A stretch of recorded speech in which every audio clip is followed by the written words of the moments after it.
we'll just have to hold this pace on Sunday for an extra 5 miles.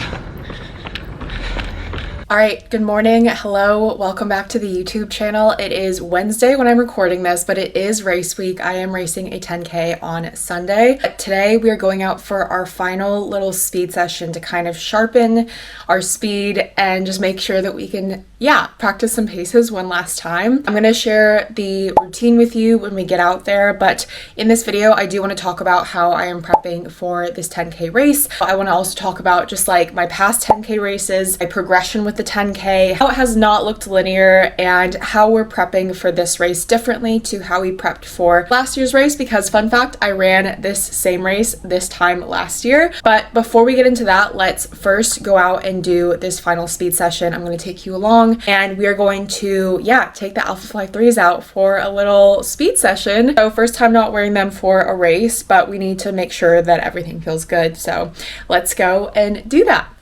Okay, not gonna lie, it's been a few hours.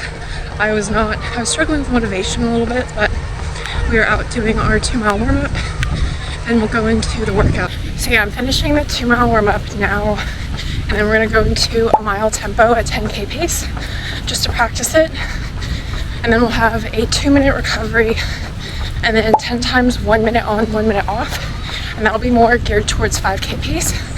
And then we'll do a 2-mile cool down, but I'm going to meet Gabriel in a second. He's got my Alpha Fly 3s and we're gonna swap shoes so I can practice in those. And I feel like one thing about this park that's really good is that I can practice these sharp turns, because the London 10K has some 180 turns. So here's one here. Feeling better than I did this morning, so we're going to focus now.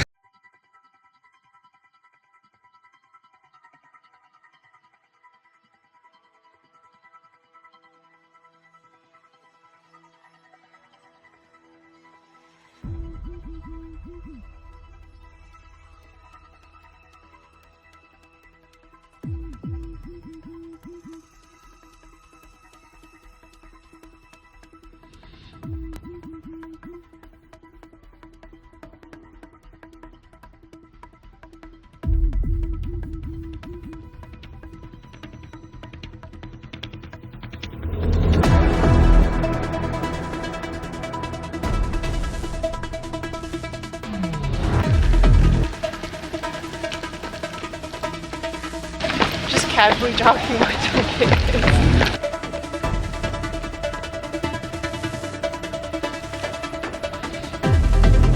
I got half a mile in.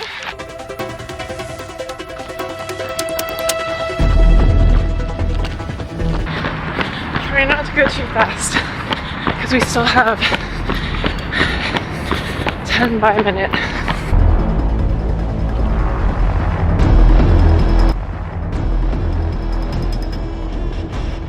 How you doing? Good. Final stretch.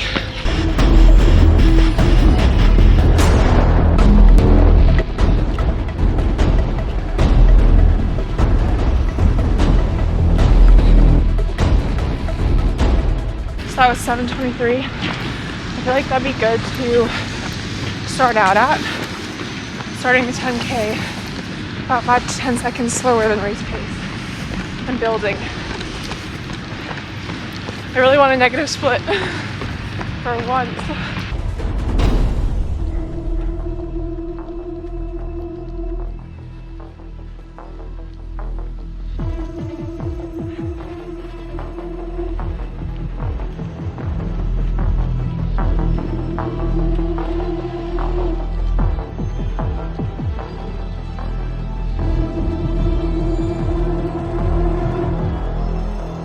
Okay, last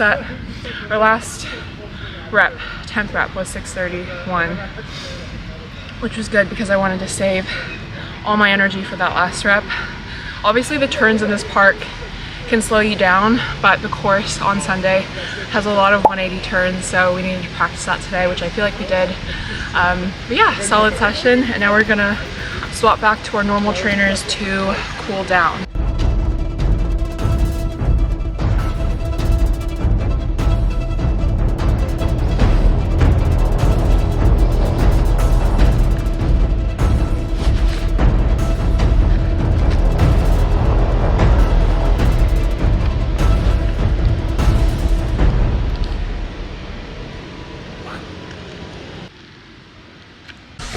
10K, just cooling down, and I was actually just listening to a voice note that I got from my coach just about like motivation and not worrying about paces when you go out and do these sorts of runs, and just like try not to worry about this weekend as well, which I know is like so much easier said than done. It's so easy to get in your head about like how you might perform at a race, or like what people might think if you don't PB, and sometimes that's all we think about, and it's hard. But at the end of the day, I have to remember I have to run because I love it, and I do. It's hard to not compare yourself to where you were a year ago and just like the shape that you were in. And I know that this year has looked so different for me. I am also just reminding myself that I can't improve unless I go out and race and have these experiences. So I'm gonna go out and give it all I got, but sensibly and strategically go out slower and build up pace is like my ultimate A goal. I'd love to go sub 45, but we'll see. In terms of the rest of this week, it just looks like a bunch of easy runs, and then we're gonna be doing my run club on Saturday, and we are partnering with a smoothie cafe in Wandsworth, which is super exciting. And yeah, otherwise going to start slowly eating more carbs, but not like any sort of a massive carb load. I'm not someone who believes in that anymore. I just eat carbs during training, and I will slightly increase before race day. And then I do want to try a new carb drink from OTE, so I'll share how that is, but it's got a mix of carbs and electrolytes, which is why I'm drawn to it. But yeah. Okay, we have obviously clearly showered and gotten out of our sweaty clothes, so we are sat back at home. Session is finished, but now I want to talk about my 10K progression over the years and what that has looked like for me and why it has not been linear, and just to remind everyone that your journey with running is not always going to be linear. A lot of people's aren't, mine included, so I wanted to just share that here today just to share transparency. So as I said, I am gearing up for the London 10K this coming Sunday, and this will only be my 5th 10K race that I've ever run. For context, I am typically a distance runner, marathon runner. I feel like I've made that very clear on this channel. I typically will focus on speed in the summer, so focusing on the 5K and 10K distance, just so that I can work on working that VO2 max and getting as close as possible, so that I can be a lot stronger come marathon training for Chicago that is coming up very, very soon following this race. If you want to hear more about like VO2 max, why I'm training for a 5K and a 10K, why you should, go and check out my previous video because I talk a lot about the science behind it, and I share a lot of research articles that I find, and yeah, just why you should do it too. But now let's talk about my 10K progression and my journey with the 10K distance over the years. This actually didn't start too long ago. This actually started in May of 2022. So I ran my very first 10K race in May of 2022, and I technically started my distance running journey 4 years ago in August of 2020. So I didn't run a 10K race for 2 years. So I ran the Vitality 10K here in London, and it was such a good race. It was the first time running a 10K, so I had no idea really how to pace it. I hadn't really trained for it. I kind of just wanted to go out and see how I could do. I got a final time of 53:14, I believe, which I thought was very respectable and also just a good indication of where I was at training wise at the time. Also at that time, I was running around a 4-hour marathon, so I feel like the paces were pretty spot on. Following that, I trained for the Berlin Marathon 2022, and I felt like I was in really good shape. I PB'd that marathon, and I just felt really good, so I signed up for a bunch of races, all at Battersea Park, one of them being the Battersea 10K. And so I went and ran the Battersea 10K in autumn of 2022, so within that same calendar year, and I ran a time of 47:38. I felt very proud of it. It felt really good, and it didn't feel too hard, and I felt like I kind of control that. And I think because I just felt in such good shape, I had such a good PB and just such a good race. Yeah, it just felt really good. So now this time last year, I did run the London 10K for the very first time, so this will be my second year doing it. Last year, I ran a final time of 45:52, though I want to also preface with the fact that I did roll my ankle on the course, and I nearly DNF'd, but I'm so glad that I didn't. But if anyone has run the London 10K, you know that course is very windy. It has a lot of out and backs. It's a gorgeous course because it goes through central London, but it's those 180 turns that really get you. And so I, unfortunately, during one of the turns rolled my ankle, and I was very close to stepping off the course, but I was really glad that I kept with it. I had the goal of going sub 45. I had a final time of 45:52, which I feel like was good given the circumstances, but I really wanted to still get that sub 45, and so I didn't focus on the 10K for the rest of last year until I ran another 10K at the very beginning of this year. So many of you who watched my London Marathon training series would have seen footage from Battersea 10K and at the end of February of this year. As I have shared, I signed up for it very last minute, kind of just like as a fun thing because my birthday was 2 days following. Because I wasn't going to run anything on my birthday, I'm not one of those people who goes out and runs like 28 miles on my birthday, but I wanted to do something fun that weekend. And so I kind of saw it as an opportunity to do it for fun. But also at the time, I had just started training for London Marathon. I was coming off of a knee niggle and I got some pretty bad news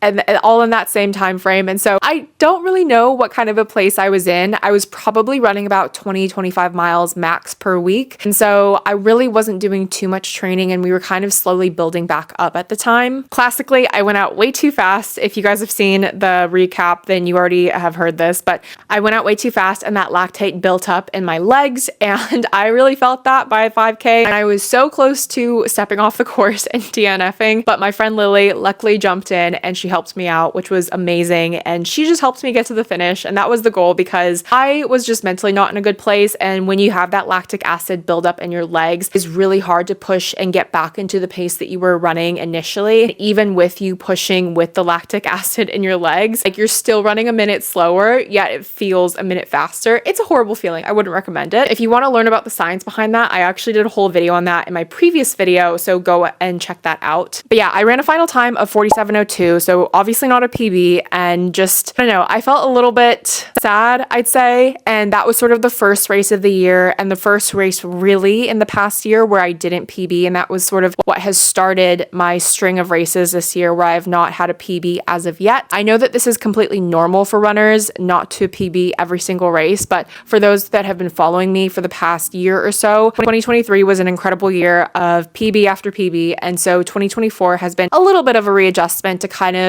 relearn that like not every race will be a PB and that no matter what happens, like a PB shouldn't be your end all be all a goal. I'm really trying to go into this weekend with a different mentality and just really focus on all of the hard work that I've put in ever since London Marathon, past 2 months of really specific 5K and 10K training. You can do all of the perfect training and you can still go out and not have a great day on race day. It happens to the best of us. So I'm just going to go out and try and have a good time. I'm going to try and pace it as sensibly as I can. I'm thinking that maybe if I go out 5 to 10 seconds slower, slowly build that speed up over time, that'll be a lot better than going out and blowing up. And I would love to negative split one of these days. We will see how we go on Sunday. In terms of things that I'm changing between this year and last year, I feel like I'm really going to try and stick to most of my same race day routine. As I mentioned at the end of the video during my cool down, I don't really believe in like a carb load. I just have learned to incorporate carbs throughout my training, which is what I've been doing for the past 2 months. And so I will have slightly more carbs this weekend, but that'll be my only real change. Otherwise, I will be making a big shoe change from last year. So last year I was running in the Adios Pro 3s, and this year I will be racing in the Nike Alpha Fly 3s, which I've been loving and I practice this session in. The wideness of the foot is incredible, and I can say that because I have a blister right now on the inside of my foot and I don't feel it at all in these shoes, which is amazing. I also mentioned that I'm going to be trying a different carb drink mix, so I'm going to share that next week, maybe in the race day recap. But I'm going to be trying an OTE carb drink that has a mix of carbs and electrolytes. So I'm likely going to be sipping on that just either the day before or race day morning. But I just want to find a way to get more carbs in. If I don't love it, if it's like first sip and I don't love it, I'll just go and drink one of my Morton drinks. I had a Morton drink mix last year before the 10K. So I'm really thinking that like morning of, I'm going to try and get in as much carbs as possible without overloading myself or making myself feel too full. I haven't come up with my race day outfit yet, and you guys will see that in the next video next week. But if you want to see what I wear this weekend, you can follow me on Instagram and TikTok. It's just at resiliencyinrunning. Otherwise, I feel like I definitely will be bringing a gel with me, which I feel like is a little bit controversial for people, but I hit about 5K during a 10K. I feel like I could use a little more energy. Now, whether I take that gel at the start of the race or in the middle of the race, we'll see how we feel on the day. But I feel like just knowing that I have extra fuel with me will be so reassuring rather than being like in the midst of a 10K and really struggling and wishing that I had fuel. I'm always someone who will always have more fuel and always be over prepared because I think it's so much better to be over prepared than under prepared. Otherwise, that about wraps up this video. I hope that you really enjoyed it and liked the exciting like footage of my last speed session. Gabriel recently got a new gimbal, which is really exciting, and we wanted to test it out at the park. So stay tuned for some more exciting running footage. But if you want to see that more real time, as I said, give me a follow on social media. If you like this video, make sure to give it a big thumbs up. It really does help my YouTube channel. And comment down below if you love running 10Ks. If you yourself are racing any this year, let me know in the comments. If you have any 10K race day tips yourself, and let me know if you want to see any videos, if there are any requests that you want to see from me. But otherwise, I look forward to seeing you in the next video. Make sure to subscribe to the channel so that you are notified when a new video comes out. I come out with a new video every single Friday at 10 a.m. GMT. Also come out with a new podcast episode at 6 a.m. GMT on a Friday. So make sure to subscribe and follow the podcast as well. But I hope that you enjoyed the video, and I will see you in the next one. Bye.